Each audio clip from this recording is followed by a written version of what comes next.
திருக்குறள் அதிகாரம் 22 ஒப்புர வரிதல். இந்த குறளில் என்ன சொல்ல வராங்க அப்படின்னு பார்த்தீங்கன்னாக்கா, மற்றவர்களுக்கு உதவுவது. அதாவது நம்ம சம்பாதிக்கிறது எல்லாத்தையும் நம்ம மட்டுமே அனுபவிக்காமல் அடுத்தவங்க சொத்துக்கும் ஆசைப்படாமல், அதே நேரத்தில் நம்மக்கிட்ட இருக்கிற பணத்தில் கொஞ்சமாவது மற்றவங்களுக்கு உதவி செய்யணும் அப்படிங்கிறது தான் இந்த அதிகாரத்தில் கூறப்பட்டு இருக்கிறது. குறள் 1.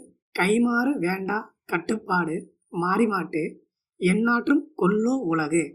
அதாவது மற்றவர்களுக்கு உதவுவது, அந்த உதவியை பெற்றவர் திரும்ப செய்வார் அப்படின்னு எதிர்பார்த்து இல்லை. ஒருவர் நமக்கு செஞ்சதுக்கு திரும்ப செஞ்சுதான் ஆகணும் அப்படின்னு எதிர்பார்த்தா, மழை தர்ற மேகமும் வெளிச்சம் தர்ற சூரியனும் என்ன எதிர்பார்த்து நமக்காக அந்த வேலையை செய்யுது அப்படிங்கிறது தான் இந்த குறளுக்கான விளக்கம். குறள் 2. தாளாற்றி தந்த பொருள் எல்லாம் தக்கார்க்கு வேளாண்மை செய்தற் பொருட்டு. விளக்கம். நாம் வேலை செஞ்சு சம்பாதிக்கிற பொருள் எல்லாமே வேலை செய்ய முடியாமல், அதாவது உடல் ஊனமுற்றவர்கள் அப்படின்னு சொல்லலாம், வேலை செய்ய முடியாமல் ஏதாவது கிடைக்குமா அப்படின்னு தேவை இருக்கிறவங்க, அதாவது பேராசைப்படுறவங்க கிடையாது, தேவை இருக்கிறவங்களுக்கும் சேர்த்து உதவி செய்வதற்கு தான் அப்படிங்கிறது தான் இந்த குறளுக்கான விளக்கம். குறள் 3. புத்தேல் உலகத்தும் ஈண்டும் பிற நரிதே ஒப்புரவின் நல்ல பிற. விளக்கம். தேவர்கள் உலகத்திலையும் சரி, இந்த பூமியிலையும் சரி, உழைக்க முடியாதவங்களுக்கு உதவுவதை போன்ற வேறு நல்ல செயல்களை நாம் காண்பது மிகவும் கடினம் அப்படின்னு இந்த குறளில் சொல்கிறாங்க. குறள் 4. ஒத்தது அறிவான் உயிர் வாழ்வான் மற்றையான் செத்தாருள் வைக்கப்படும். விளக்கம். உழைக்கிற சக்தி இல்லாதவங்களுக்கு உதவி செய்கிறவன் தான் உயிரோடு வாழ்பவன். அப்படி உதவி செய்யாதவன் இருந்தாலும் இந்த உலகில் அவன் இல்லாதவனாகவே கருதப்படுவான். குறள் 5. ஊருணி நீர் நிறைந்தற்றே உலகவாம் பேரறிவாளன் திரு. அதாவது இந்த உலகின் வளர்ச்சியை அறிந்து செயல்படும் பேர் அறிவாளனிடம் இருக்கும் செல்வம் ஆனது நீர் நிறைந்த கேணி எப்படி எல்லாருக்கும் பொதுவாவது போல் அவனும் அனைவருக்கும் பொதுவானவன் ஆவான் என்பதே இந்த குறளுக்கான விளக்கம். 6. பயன்மரம் உள்ளூர் பழுத்தற்றால் செல்வம் நயனுடையான்கண் படின். அதாவது மற்றவர்களால் விரும்பப்படுபவனிடம் செல்வம் சேரும்.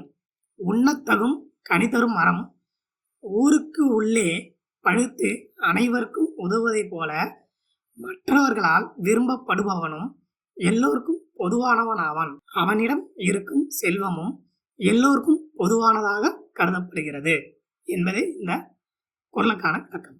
7.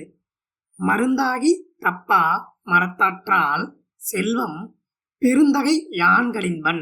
அதாவது மிகச்சிறந்த பண்பாளனிடம் சேரும் செல்வம் எல்லா உறுப்புகளாலும் மருந்தாகி பயன்படுவதில் இருந்து தப்பாத வாழை மரத்தை போல பொதுவானது ஆகும் என்பது இந்த திருக்குறளின் விளக்கம். குறள் 8. இடனில் பருவத்தும் ஒப்புரவிற்கு ஓல்கார் கடனறி காட்சி அவர். விளக்கம்.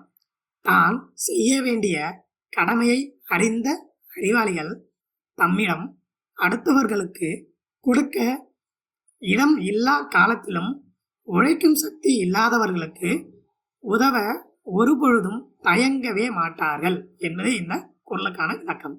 குறள் 9. நயனுடையான்கண் நல்கூர்தான் ஆதல் செய்யும் நீர செய்யாது அமைகளா ஆறு.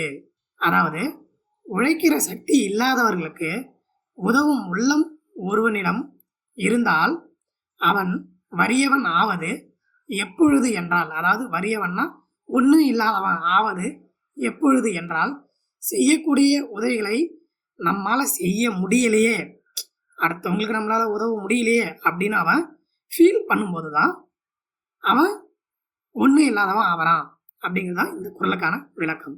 குறள் 10. ஒப்புரவினால் வரும் கேடினின் அஃதொருவன் விற்றுக்கோள் தக்கது உடைத்து. விளக்கம். நம்மிடம் இருப்பதை பிறருக்கு கொடுத்து விட்டால் நாளை நமக்கு ஒன்றும் இல்லாமல் போகுமே. அததான் தீமைன்னு சொல்றாங்க.